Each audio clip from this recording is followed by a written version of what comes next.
තප්පර 3ක කේන්තියක් ජීවිත කාලයම පසුතැවෙන්න වෙන තීරණයක් කරන්න පුළුවන්. ඒ නිසා රිය පැදවීම කියන්නේ වාහනයක් පාලනය කරන එකට වඩා තමන්ගේ මනස පාලනය කර ගැනීම. රිය ධාවනය කිරීමේදී තිබිය යුතු අත්‍යවශ්‍යම කාරණයක් තමයි ඉවසීම. අපි මේකට විශේෂණ පදයක් දැමිය යුතු ඉවසීම ප්‍රමාණවත් නොවන නිසා අපි කියනවා මේක අසීමිත ඉවසීම කියලා. පුද්ගලයෙකු තුළ අසීමිත ඉවසීම අනිවාර්යයෙන්ම තියෙන්න ඕන රිය ධාවනය කිරීමේදී. මොකද මේ ඉවසීම තමයි ජීවිතයේ වැදගත්ම කොටසක් ඉෂ්ට කරන්නේ.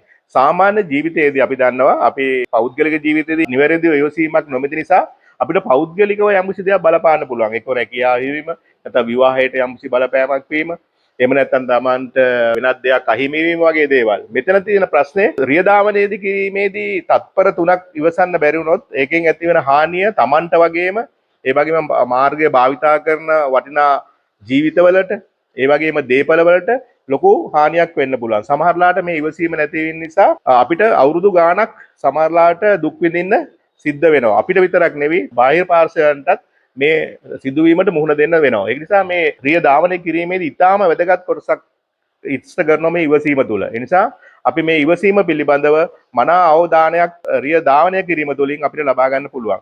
ඒ නිසා මා හිතන්නේ ඕනම තරුණ පුද්ගලයෙක් තරුණ දුවෙක් මේ සඳහා යොමු වීම ඉතාම වැදගත් වෙනවා රිය ධාවනය කිරීමට. මොකද රියදුරු ලයිසන් එක ගෙදර තියාගෙන ඉඳීම තුළින් ජීවිතයේ දේවල් වර්ධනය වෙන්නේ නැහැ. අපි මේ අභියෝගයන්ට මුහුණ දිය යුතුයි.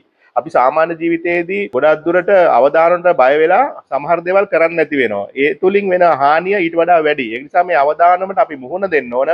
අපි වර්ධනය කරගත්ත යුත්තේ ඉවසීමයි. මේ ඉවසීම වර්ධනය කිරීම තුළින් මම හිතන්නේ රිය ධාවනයෙන් ලබන ඉවසීම තමාගේ පෞද්ගලික ජීවිතයටම ඒ වගේම විවාහ ජීවිතවලට ඒ වගේම තමන් කරන රැකියා කටයුතු වලටත් ඉතාම වැදගත් වෙනවා. ඒ නිසා මා කියන්නේ රියදුරු ලයිසන් එක ළඟ තියාගෙන ඉඳීම තරම් ප්‍රයෝජනවත් නැහැ. රිය ධාවනය කිරීමට පෙළඹවීම රිය ධාවනය කිරීමට යොමු වීම තමයි ඉතාම වැදගත් වෙන්නේ. ඒ කාරණේ සඳහා නිවැරදි හොඳ දක්ෂ සුදුසුකම් ලත් රියදුරු උපදේශක මහත්තයෙක්ගේ සහාය ලබා ගැනීම ඕගොල්ලොන්ට ඉතාම වැදගත් වෙනවා.